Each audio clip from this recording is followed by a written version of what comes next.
I'm Sean O'Malley. I'm from Phoenix, Arizona. I train out of the MMA lab.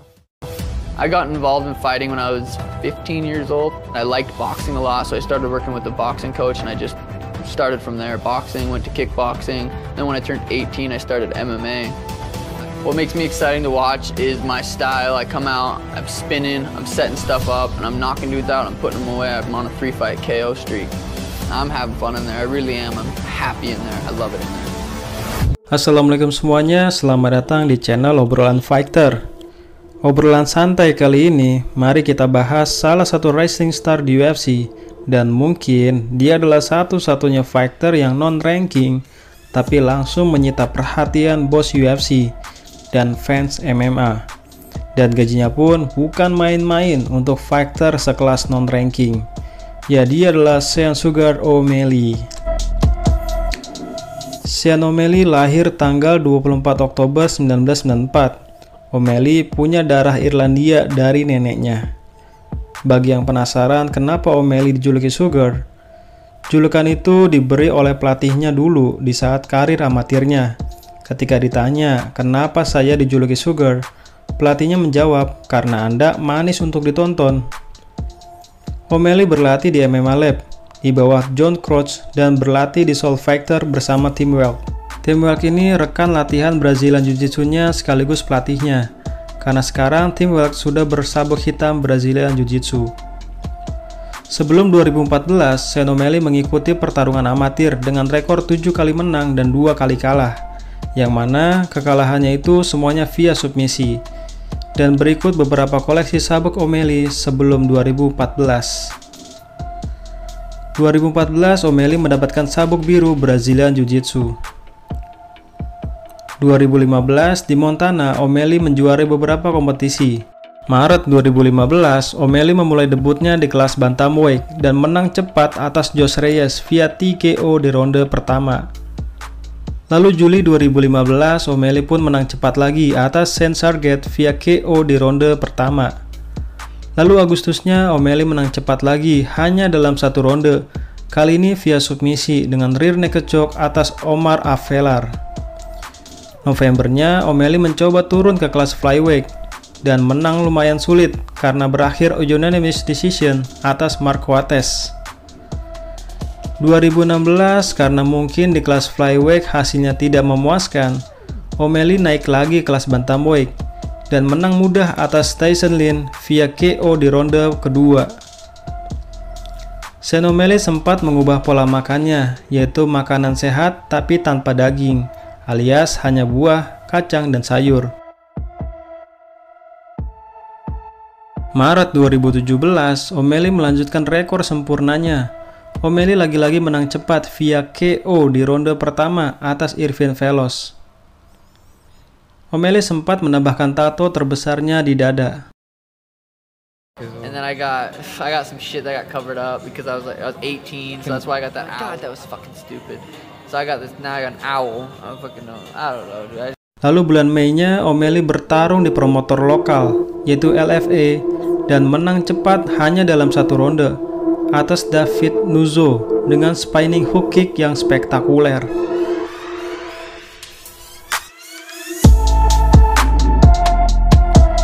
Karena rekor sempurnanya itu, yaitu 7 kali menang dan tak terkalahkan, O'Malley diundang untuk ikut Dana White's Contender Series 2, yaitu event yang sifatnya seperti audisi atau simpelnya seperti ajang pencarian bakat, tapi tidak memakai lisensi UFC. Beberapa fighter jebolan Dana White's Contender seperti Geoff Neal, Dan Ige, Brandon Davis, Keller Phillips, Alex Perez, Greg Hardy, Ryan Spann, Jimmy Crute, dan Kevin Holland. O'Malley membuat kemenangan spektakuler atas Alfred Kassakian, yaitu hanya dalam satu ronde di menit keempat via KO. Dana White pun tidak bisa menahan kesenangannya melihat penampilan O'Malley yang luar biasa.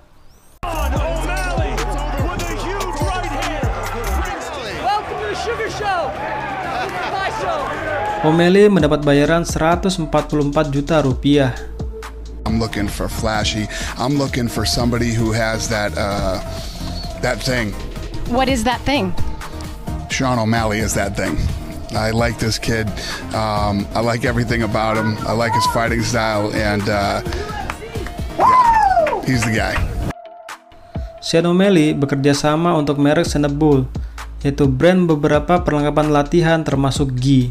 Lalu di Ultimate Fighter 26, O'Malley menang atas Tyron Ware via unanimous decision, di mana pertarungan ini seolah gue melihat sosok Max Holloway dan Floyd Mayweather muda, karena kemampuan head move-nya yang luar biasa keren. O'Malley mendapat bayaran yang menurut gua adalah yang paling besar daripada seluruh peserta Ultimate Fighter, yaitu sebesar 324 juta rupiah.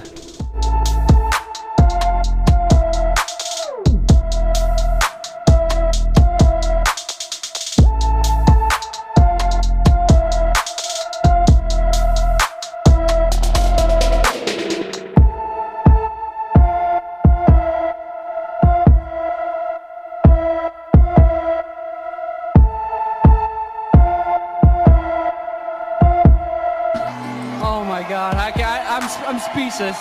We're just getting started, baby. We're just getting started. 2018, Sean O'Malley membuat channel YouTube, tentu dengan namanya sendiri, yaitu Sean O'Malley. Di antara isi kontennya seperti gaming, training, podcast, prediksi pertarungan, dan vlog. Di UFC 222, O'Malley langsung menjadi main card. O'Malley datang dengan penampilan yang lebih nyentrik. Tapi di menit ronde akhir, O'Malley cedera karena mendarat dengan buruk. Tapi mungkin ini yang paling unik di UFC, di mana walaupun O'Malley tidak mampu bangun, O'Malley dinyatakan menang via unanimous decision atas Andre Soukhamthath. Karena pertarungan ini mengesankan, sampai-sampai mendapat penghargaan Fight of the Night dengan bayaran 1,4 miliar. Ini lebih besar daripada bayaran Belal Muhammad di UFC Vegas 21 kemarin.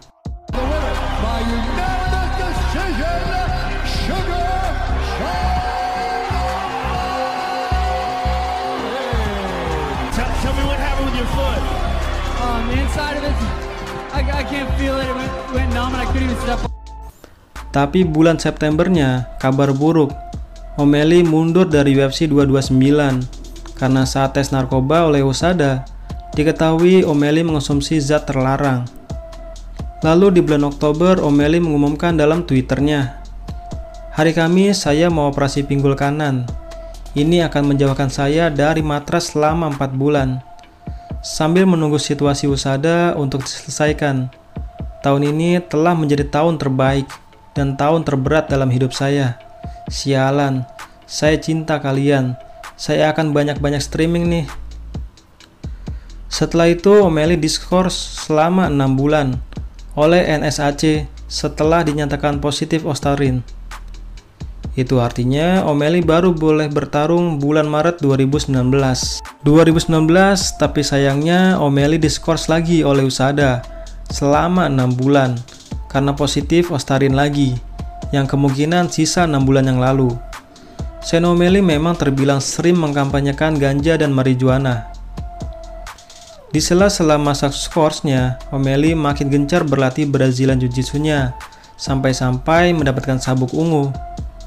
Bahkan O'Malley mewakili pihak UFC untuk bertanding di event Quintet Ultra bersama Anthony Johnson, Clay Guida, Anthony Smith, dan Gilbert Burns, melawan perwakilan promotor lain seperti alumni Pride FC, alumni Strikeforce, dan alumni WEC. Dan tim UFC pun menang di final atas tim alumni Strikeforce. Dan akhirnya setelah setahun absen dari Octagon, 7 Maret 2020 di prelims UFC 248, O'Malley menang cepat atas Jose Alberto Quinones dengan combo strike-nya yang sangat luar biasa. O'Malley pun menang via TKO dengan head kick dan punch-nya. O'Malley mendapat bayaran lebih besar dari Alexander Rakic dan Thiago Santos di UFC 259 kemarin. O'Malley mendapat bayaran 1,78 miliar. Welcome back. You've been off for 2 years. You had to go through all sorts of adversity to get back here into the octagon. How good does this feel? You can't really put it into words. It feels good. Dan seolah haus akan pertarungan, 3 bulan kemudian, O'Malley langsung bertarung melawan Eddie Wineland sebagai main card di UFC 250. Lagi-lagi O'Malley datang dengan penampilan yang jauh lebih nyentrik, dan O'Malley pun menang cepat lagi, kali ini via KO dengan punch-nya, dengan bayaran yang mungkin ini yang terbesar di antara fighter pendatang yang non-ranking, yaitu sebesar 1,9 miliar.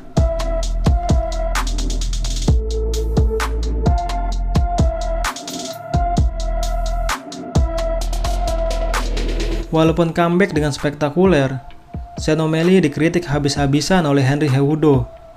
Menurutnya, O'Malley memang sangat paham jarak dan akurasi, tapi hanya itu kelebihannya. O'Malley tidak pernah berlatih dengan orang yang bisa mengganggunya.